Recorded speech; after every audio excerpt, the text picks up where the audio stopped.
Hello, welcome back to my channel. ഇന്നത്തെ നമ്മുടെ recipe ചെമ്മീൻ fried rice ആണ്. നല്ല എളുപ്പത്തിൽ തന്നെ നല്ല ടേസ്റ്റി ആയിട്ട് റെസ്റ്റോറൻറ്റിലൊക്കെ കിട്ടുന്ന അതേ ടേസ്റ്റിൽ നമുക്കിത് വീട്ടിൽ തന്നെ തയ്യാറാക്കിയെടുക്കാം. അതിനു വേണ്ടി 3/4 കപ്പ് സെല്ല ബസുമതി റൈസ് എടുത്തിട്ടുണ്ട്. ഇത് നന്നായി കഴുകി വൃത്തിയാക്കിയതിന് ശേഷം അരമണിക്കൂർ സോക്ക് ചെയ്യാൻ വേണ്ടി വെക്കണം. ഒരുപാട് സമയം നമ്മൾ റെസ്റ്റ് ചെയ്യാൻ വേണ്ടി വെക്കരുത്. ഇതൊക്കെ തന്നെ ശ്രദ്ധിച്ചാൽ നമുക്ക് നല്ല പെർഫെക്റ്റ് ആയിട്ടുള്ള ചെമ്മീൻ ഫ്രൈഡ് റൈസ് കിട്ടും. ശേഷം കുറച്ച് നമ്മൾ അധികം തന്നെ വെള്ളം വെച്ചിട്ട് അതിലേക്ക് ഉപ്പും ചെറുനാരങ്ങ നീരും കൂടി ചേർക്കുക. വെള്ളം തിളച്ചതിന് ശേഷം നമ്മൾ അതിലേക്ക് ഊറ്റി വെച്ച അരി ചേർത്ത് കൊടുക്കുക. ഈ അരി വേവാനെടുത്ത സമയം 15 മിനിറ്റാണ്. കുറേ സമയം നമ്മൾ വെക്കരുത്. പിന്നെ ഇതൊരു പരന്ന പാത്രത്തിലേക്ക് നമ്മൾ മാറ്റി കൊടുക്കുക. അതിലേക്ക് ബട്ടറും ചേർത്ത് കൊടുക്കുക.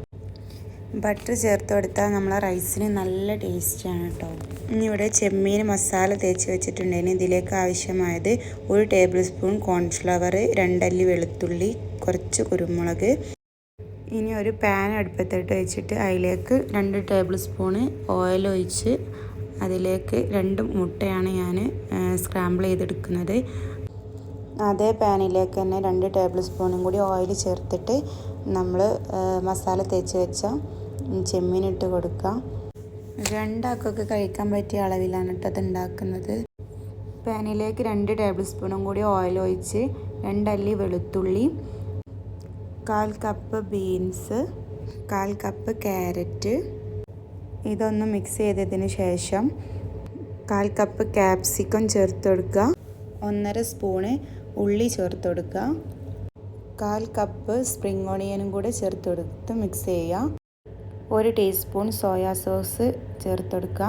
അതിലേക്ക് ഒരു മാഗി ക്യൂബും കൂടി ചേർത്ത് മിക്സ് ചെയ്യുക. നമ്മളിതിലേക്ക് ഉപ്പ് ഇനി ഇടേണ്ട ആവശ്യമില്ല. മാഗി ക്യൂബിൽ തന്നെ ഉപ്പുള്ളതുകൊണ്ട് നമ്മളിതിലേക്ക് ഇനി ഉപ്പ് ചേർക്കുന്നില്ല.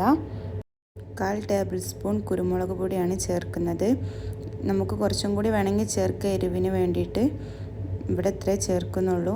പിന്നെ അതിലേക്ക് നമ്മൾ മാറ്റി വെച്ചിരുന്ന റൈസ് ചേർത്ത് കൊടുക്കുക. അതിലേക്ക് പൊരിച്ച് വെച്ച ചെമ്മീനും എഗ്ഗും കൂടി ചേർക്കുക. നല്ല ടേസ്റ്റി ആയ ചെമ്മീൻ ഫ്രൈഡ് റൈസ് ഇവിടെ റെഡി ആയിട്ടുണ്ട്. എല്ലാവരും ഒന്ന് ട്രൈ ചെയ്ത് നോക്കണം. ഫീഡ്ബാക്ക് അറിയിക്കണം. ലൈക്ക് ചെയ്യുക, ഷെയർ ചെയ്യുക, സബ്സ്ക്രൈബ് ചെയ്യുക.